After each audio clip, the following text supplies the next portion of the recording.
The cost of competition discusses the losses of friction in our productive machine, those which are obvious and those which are hidden. The United States government is by far the largest single business enterprise in the United States, and a study of congressional appropriations in 1920, made by the United States Bureau of Standards, reveals the fact that 93% of the total income of the government went to paying for past wars or preparing for future wars. We have shown that modern war is a product of the profit system, and if civilized nations would put their industry upon a cooperative basis, they could forget the very idea of war, and we should then receive 14 times as much benefit from our government as we receive at present. We should have 14 times as good roads, 14 times as many schools, 14 times as prompt a post office, and 14 times as efficient a Congress. What it would mean to industry to abolish war is something wholly beyond the power of our imagination to conceive. For along with 93% of our government money, there goes into military preparation the vast bulk of our intellectual energy and inventive genius, our moral and emotional equipment. Next, strikes and the losses incidental to strikes, and the costs of preparing against strikes. This includes not merely the actual loss of working time, it includes police and militia, private armies of gunmen, and great secret service agencies, whose total income runs up into hundreds of millions of dollars per year. Industrial warfare is simply the method by which capitalists and workers determine the division of the product of industry, as if two men should cooperate in raising poultry and then fall to quarreling over the ownership of the eggs, and settle the matter by throwing the eggs at each other's heads. Next, bankruptcy. Statistics show that regularly some 10% of our business enterprises fail every year. Take any block occupied by little businessmen, grocers and haberdashers and notions, and you will see that they are always changing.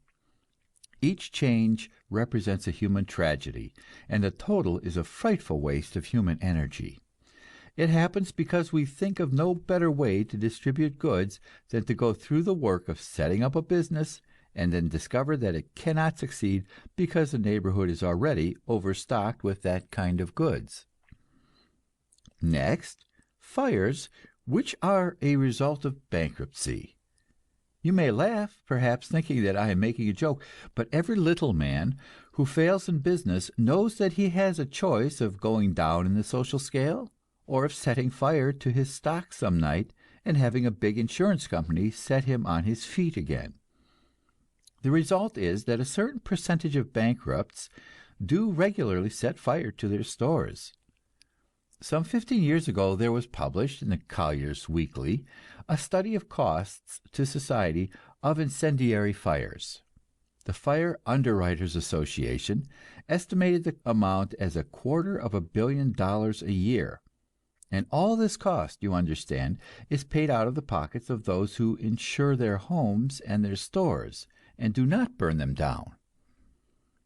From this follows the cost of insurance, and the whole insurance industry, which is inevitable under the profit system, but its entire waste so far as tube production is concerned. Big enterprises like the Steel Trust do not carry insurance, and neither does the United States Post Office. They are wealthy enough to stand their own losses. A national cooperative enterprise would be in the same position, and the whole business of collecting money for insurance and keeping records and carrying on lawsuits would be forgotten. Next, advertising. It would be no exaggeration to say that 70% of the material published in American newspapers and magazines today is pure waste, and therefore 70% of the labor of all the people who cut down forests and manufacture and transport paper and set up type and print and distribute publications is wasted. There is, of course, a small percentage of advertising that is useful, but most of it is boasting and falsehood, and even where it tells the truth, it simply represents the efforts of a merchant to persuade you to buy in his store instead of in a rival store, an achievement which is profitable to the merchant, but utterly useless to society as a whole. This same statement applies to all traveling salesmen, and to a great percentage of middlemen. It applies also to a great part of delivery service. If you live in a crowded part of any city, you see a dozen milk wagons pass your door every morning, doing the work which could be done exactly as well by one. That is only one case out of 1,000 I might name. Next, crime. I have already discussed the crime of arson, and I might discuss the crimes of pocket-picking, burglary, forgery, and 100 others in the same way. I am aware of the fact that there may be a few born criminals, there may be a few congenital cheats whom we should have to put in hospitals. But we have only to consult the crime records during the war and after, in order to see that when jobs are hunting men, there are few criminals, and when men are hunting jobs, there are many criminals. I have no figures as to the cost of administering justice in the United States, policemen, courts, and jails, but it must be hundreds of millions of dollars every year. I have discussed at great length the suppression of the productive power of society. I should not fail to mention the suppression of the inventive power of society, a factor less obvious, but equally in the long run even greater.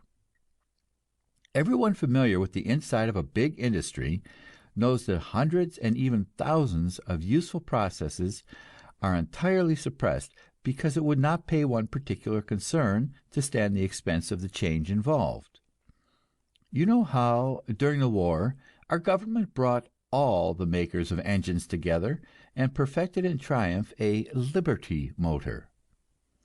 But now we have gone back to private interest and competition, and each concern is jealously engaged in guarding its own secrets and depriving the industry as a whole of the benefit of everything that it learns. Each is spying upon the others, stealing likewise from those who invent new ideas, and thus discouraging them from inventing any more. I use the word discourage, and I might write a chapter upon it. What human imagination can conceive the amount of social energy that is lost because of the factor of discouragement, directly caused by the competitive method? Who can figure what it means to human society that a great percentage of the people in it should be haunted by fear of one sort or another? The poor in fear of unemployment, sickness, and starvation; the little businessman in fear of bankruptcy and suicide; the big businessman in fear of hard times and treachery of his competitors; the idle rich in fear of robbery and blackmail; and the whole community in fear of foreign war and domestic tumult. Anyone might go on and elaborate these factors that I have named, and think of scores of others. Anyone familiar with business life or with industrial processes would be able to put his finger on this or that enormous savings which he would be able to make if he and all his rivals could combine and come to an agreement. This has been proven over and over again in large-scale industry. It is the fact which has made of large-scale industry an overwhelming power, sucking all the profits to itself, reaching out and taking in new fields of activity, and setting at naught all popular clamor and even legal terrors. How can anyone, seeing these facts, bring himself to deny that if we did systematize production and make it one enterprise, precisely adapted to one end, we should enormously increase the results of human labor and the benefit to all who do the world's work? A good deal of this waste we can stop when we get ready, and other parts of it our bountiful Mother Nature will replace. When in a world war we kill some 10 or 20 millions of the flower of our young manhood, we have only to wait several generations, and our race will be as good as ever. But on the other hand, there is some waste that can never be repaired, and this is the thing truly frightful to contemplate. When we dig the iron ore out of the bowels of the earth and rust it away in wars, we are doing something our race can never undo. And the same is true of many of our precious substances: phosphorus, sulfur, potash.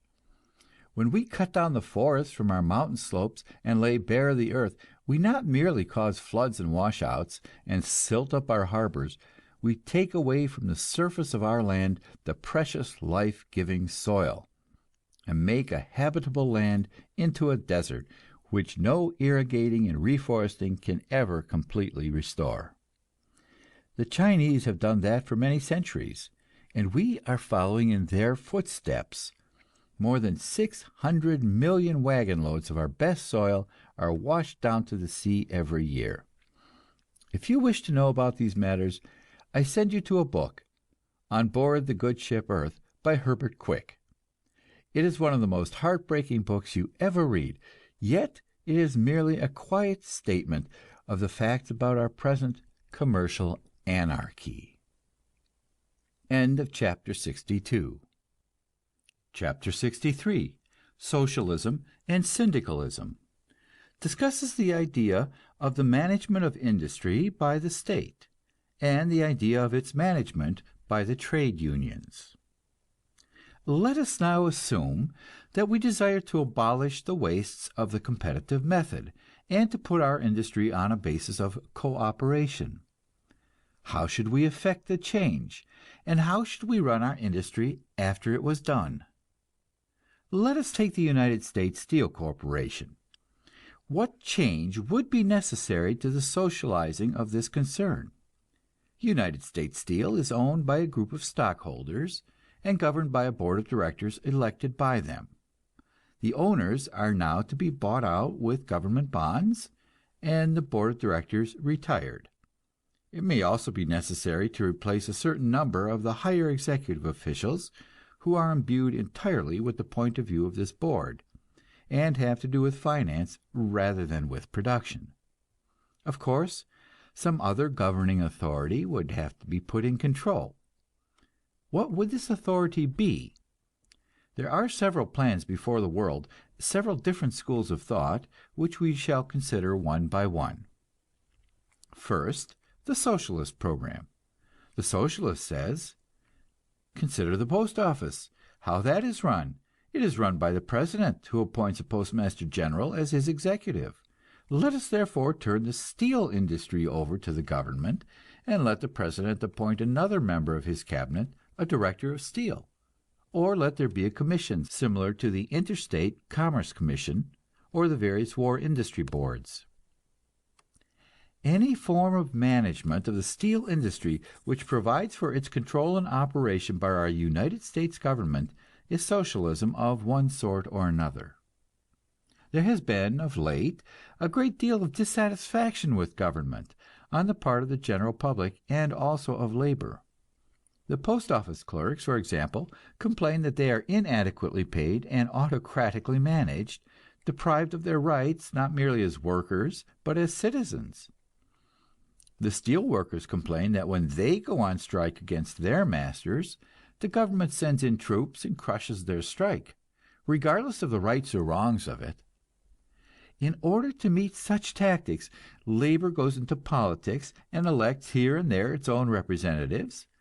But these representatives become mysteriously affected by the bureaucratic point of view, and even where they try hard, they do not accomplish much for labor. Therefore, labor becomes disgusted with the political process, and labor men do not welcome the prospect of being managed by government. If you ask such men, they will say, "No, the politicians don't know anything about industry and can't learn. The people who know about industry are those who work in it. The true way to run an industry is through an organization of the workers, both of hand and brain. The true way to run the steel trust is for all the workers in it, men and women high and low, to be recognized by law as citizens of that industry. Each shop must elect its own delegates to run that shop, and elect a delegate to a central parliament of the industry, and this industry in turn must elect delegates to a great parliament or convention of all the delegates of all the industries. In such a central gathering everyone would be represented, because every person would be a producer of some sort, and whether he was a steel worker or a street sweeper or a newsboy, he would have a vote at the place where he earns his living, and would have a say in the management of his job. The great central parliament would elect an executive committee and a president, and so we should have a government of the workers, by the workers, for the workers. This idea is known as syndicalism, derived from the French word syndicat, meaning a labor union. Since the Russian Revolution, it has come to be known as Soviet government, Soviet being the Russian word for trade council. Now take these two ideas of socialism and syndicalism. It is evident that they may be combined in various ways and applied in varying degrees. It is perfectly conceivable, for example, that the people of the United States might elect a president pledged to call a parliament of industry and to delegate the control of industry to this parliament. He might delegate the control to a certain extent and provide for its extension step by step, so our society might move into syndicalism by the way of socialism. You have only to put your mind on the possibilities of the situation to realize that one method shades into the other with a great variety of stages. Consider next the stages between capitalism and socialism. We have in the United States some industries which are purely capitalistic. For example, the Steel Trust, which is privately owned and has been powerful enough not merely to suppress every effort of its workers to organize, but every effort of the government to regulate it. On the other hand, the United States Post Office represents state socialism. Although the workers have been forbidden to organize, and the management of the industry is so arbitrary that I have always preferred to call it state capitalism. Likewise, the United States Army and Navy represent state socialism. When we had the job of putting the Kaiser out of business, we did not hire Mr. Rockefeller to do it. It never once occurred to our advocates of individualism, of capitalist enterprise and initiative, to suggest that we should hire out our Army and Navy, or employ the Steel Trust or the Powder Trust to organize its own Army and Navy to do the fighting for us. Likewise, for the most part, we run the job of educating our children by the method of municipal socialism. We run our libraries in the same way, and likewise our job of fire protection. It is interesting to note how in every country the line between capitalism and socialism is drawn in a different place. In America, we run practically all our libraries for ourselves. But it would seem to us preposterous to think of running our theaters. In Europe, however, they have state-owned theaters, which set a far higher standard of art than anything we know at home. Also, they have state-owned orchestras and opera houses, something we Americans leave to the subscriptions of millionaires. In Europe, it seems perfectly natural to the people that the state should handle their telegrams in connection with the post office. But if you urge government ownership of the telegraphs in the United States, they tell you that the proposition is socialistic, and that saves the need of thinking about it. We take it for granted that our cities could run the libraries, even though we were glad when Carnegie came along and saved us the need of appropriating money for buildings. Just why a city should be able to run a library, and should not be able to run an opera house or a newspaper, is something which has never been made clear to me. Let us next examine the stages between capitalism and syndicalism. A great many large corporations are making experiments in what they call shop management, allowing the workers membership in the boards of directors and a voice in the conditions of their labor. This is syndicalism, so far as it goes. Likewise, it is syndicalism when the clothing workers and the clothing manufacturers meet together and agree to the setting up of a permanent committee to work out a set of rules for the conduct of the industry, and to fix wages from time to time. Obviously, these things are capable of indefinite extension, and in Europe they are being developed far more rapidly. For example, in Italy, the agricultural workers are organized, and are gradually taking possession of the great estates which are owned by absentee landlords. They wage war upon these estates by means of sabotage and strikes, and then they buy up the estates at bargain prices and develop them by cooperative labor. This has been going on in Italy for 10 years, and has become the most significant movement in the country. It is a triumph of pure syndicalism. And such is the power of pure capitalism in the United States that the American people have not been allowed to know anything about this change. Next, what are the stages between socialism and syndicalism? These also are infinite in number and variety. As a matter of fact, there are very few socialists who advocate state socialism without any admixture of syndicalism. The regular formula of the Socialist Party is the social ownership and democratic control of the instruments and means of production.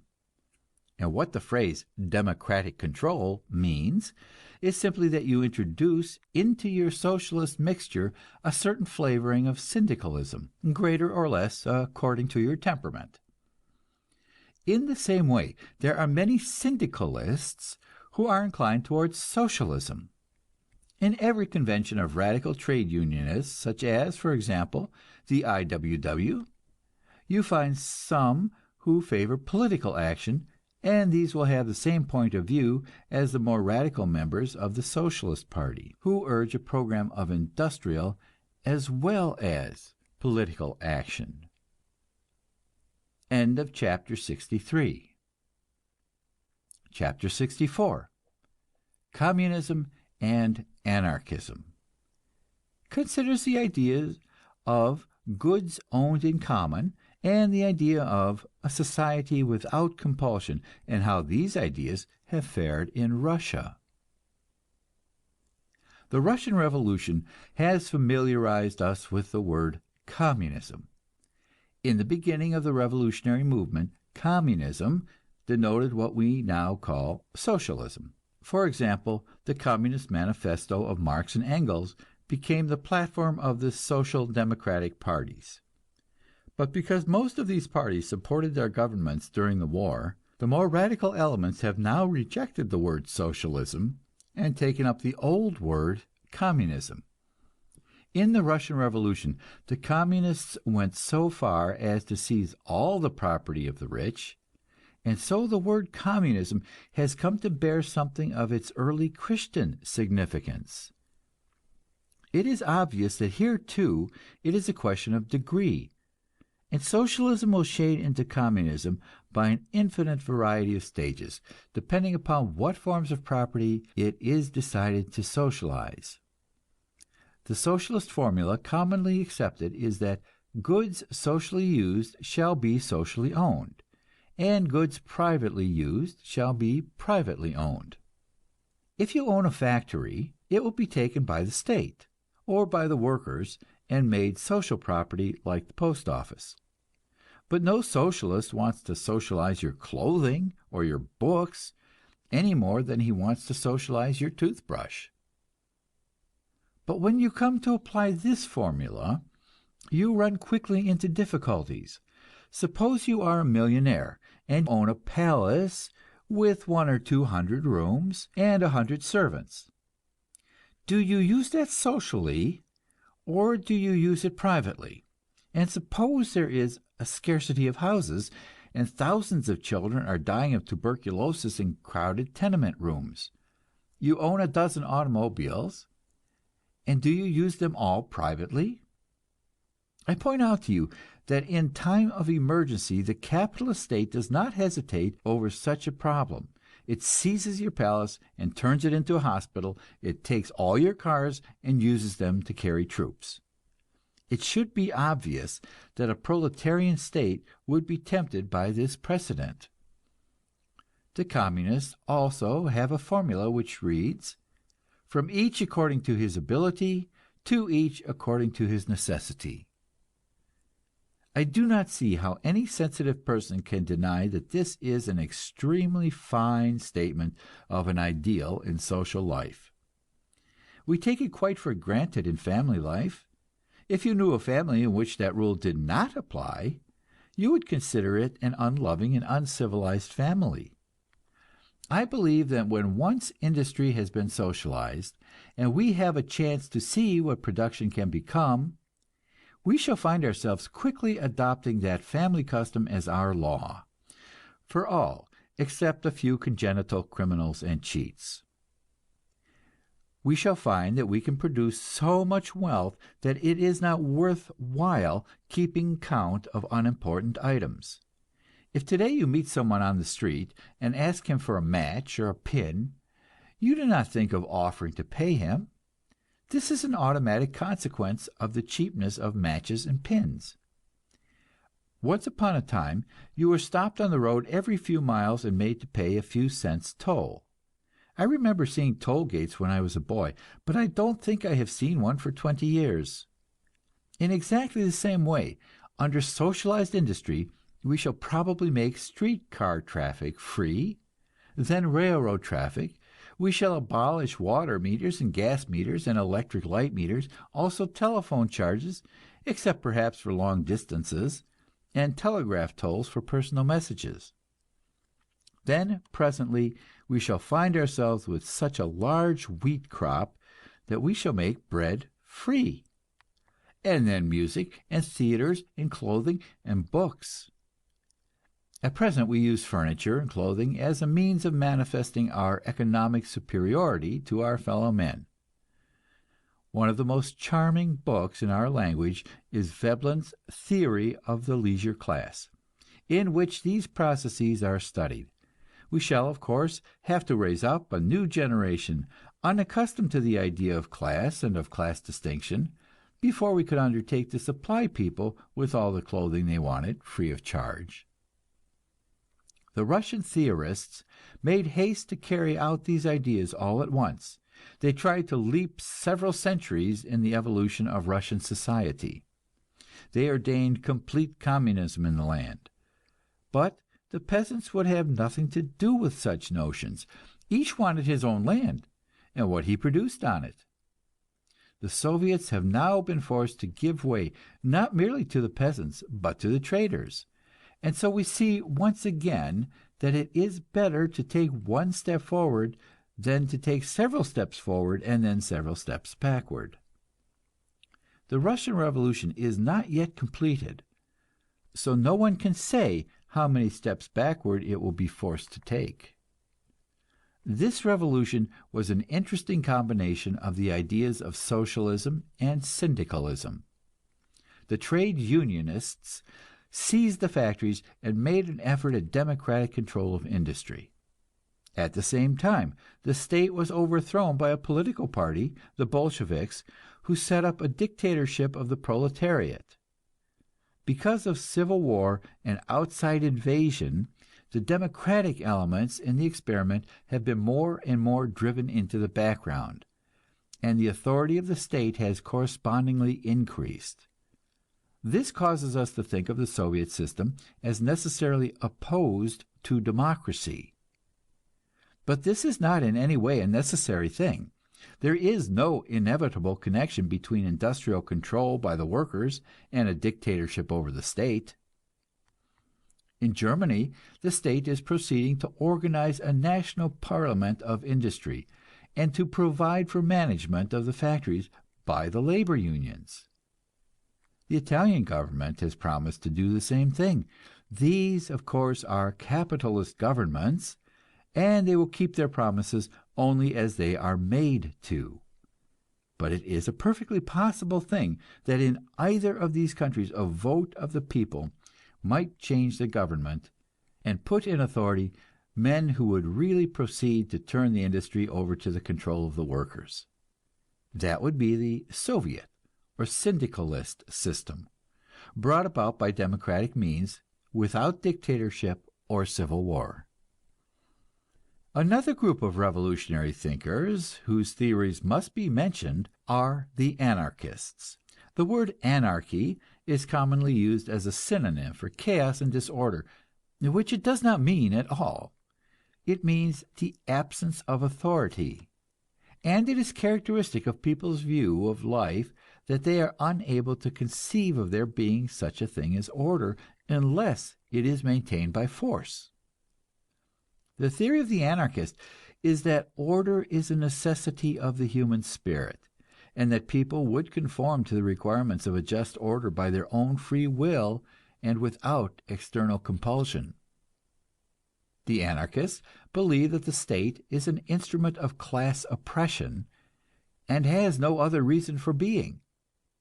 He wishes the industries to be organized by free associations of the people who work in them. Some of the greatest of the world's moral teachers have been anarchists. Jesus, for example, and Shelley, and Thoreau, and Tolstoy, and in our time, Kropotkin.